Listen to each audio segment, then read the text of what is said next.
දෙයක් නොවන එහෙමයි. ස්වභාවය අත්දකින්න එක තමයි අපි ওই සංඝං සරණං ගච්ඡාමි කියන තරත් පැහැදිලි කරන්නේ. එහෙමයි. ඒ කාර්මුණක් අපි දකින්න එක වෙනයි. ඉනේ නෑ මාරමුණම දකින්න එක වෙනයි. එහෙමයි. ඒක තමයි සංඝං සරණං ගච්ඡාමි කියන්නේ.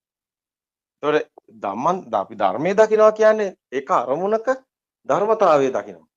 මොකද මෙතන වෙන්නේ කියලා. සිත හැදෙන හැටි දකින්නවා කියන්නේ. එතකොට අපි එහෙමයි. දකින්නේ මොකද්ද? සිත හැදෙන හැටි දැක්කම සිත කියලා දෙයක් නෑ. නෑ. අර කම්පන වන වේගයක්. වේග පැකට් එකක් තමයි එක සිතක් කියලා අපි කතා කරන්නේ. එම සිත කියලා දෙයක් නෑ. නෑ. ගඟ ගලනවා.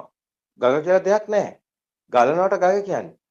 වැස්ස වහිනවා. වැස්ස කියලා දෙයක් නෑ. වතුර බින්දු අර ගොඩාක් වේගයෙන් වැටෙනවට වැස්ස කියන්නේ. සිත කියලා දෙයක්වත් නෑ. සිත කියන්නේ කම්පන වන වේගයක්.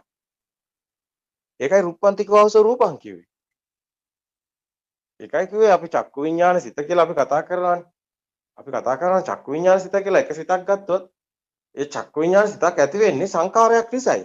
සංකාරය කියන්නේ සකස් වෙනවා. සංකතක් සකස් වෙනවා කියන්නේ ගිනි සංකාර බුදුන් වහන්සේ උපමාව ගිනි බෝලේ කරකන වේගෙට ගිනි වලල්ලක් පේනවා. ඒක විඤ්ඤාණය. එහෙමයි. මායාව. ඒතකොට ගිනි වලල්ලක් කොහෙවත් නැහැ. ඒක තමයි විඤ්ඤාණ මායාව. එතකොට ඒක මැවෙන්නේ අර බෝලේ කරකින වේගෙට. ඒ වේගෙට තමයි සංකතං කියන්නේ සංකාර සකස් වෙන එක වලල්ල. එහෙමයි. වේගයක් මත මේ වේගෙට තමයි රුප්පණය කියලා කිව්වේ.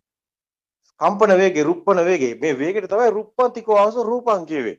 රූපේ කියන්නේ කොහොමද තියෙන එකක් නෙමෙයි. කම්පන වේගයක්. රුප්පන වේගයක්. මේ අභිඥා ඥාණයට හසු වෙන පරම සත්‍ය කියලා කිව්වේ මේ විග්‍රහය කිසි කෙනෙකුට මේ යුගයේ කරගන්න බැරි වුණා. එහෙමයි.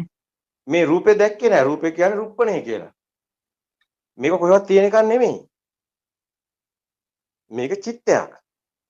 නාමය කියලා කියන්නේ දැන් මේ කම්පන වෙන වේගයට දැනීමක් එනවනේ. දැන් මේක වේගයෙන් කරකනකොට දැනීමක් එනවනේ. මේ දැනීම තමයි නාමය කියන්නේ. නාමයේ මතුවෙන්නේ මේ කම්පන වේගයෙන්මයි. රුප්පණේ තුලම රූපේම වෙන්නේ. කම්පන වෙන වේගයේ රූපේ අපිට රූපේ ඉස්සලා එනවා කියන්න බෑ. ඉස්සලා එන්නේ දැනෙන එක. දැනෙන්නේ මොකද්ද? කම්පන වෙන වේගයට අන්න ආලෝක හැඩතලයක් නම් ඒක ආලෝක සංඥාවක් විදිහට. සංඥාව කියන්නේ අන්නේ ආලෝක සංඥාව. දැන් මේ කම්පන වුනේ ශබ්දනේ. එහෙනම් ශබ්ද සංඥාව. එහෙනම් සංඥාව වෙන්නේ ඔන්න ඔය නිසයි. ඒ කම්පන වෙන වේගය තමයි වේදනාව.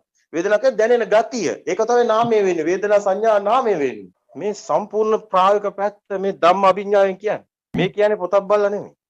ඕක පොතක නැහැ. හැබැයි පොතේ මේක දැන් බලන්න පුළුවන් ආරයන්ස කිව්වට පස්සේ ඕක තියෙනවා. මේක දැක්කේ පොතෙන් නෙමෙයි. දැක්කේ අභිඥා ඥානෙ. පස්සේ මේක එළියට ගන්නකොට අපිට පේනවා බුදුන් වහන්සේ එකම සූත්‍ර පොතේ ලියනවා. සූත්‍ර පොතේ බුදුන් වහන්සේ දෙක සූත්‍රවල එකම තියෙන්නේ. ඕන කෙනෙකුට බලන්න පුළුවන්. ආරයන් වහන්සේනේ මේක ලෝකෙට හෙළි කරන්නේ. ඒතර ඕන කෙනෙකුට බලන්න පුළුවන් මේක ඇත්තද බොරුද කියලා. ඇත්ත කියලා දැන් හැමෝටම තේරෙනවා. මේ අභිධර්මයේ පවා එහෙමයි. ආරයන් වහන්සේ මේ ඔක්කොම කියන්නේ අභිඥා ඥානෙ. මේක නිකන් මේ පෘථග්ජන මිනිස්සෙකුට ආරයන් වහන්සේව හැලු කරන්න බෑ.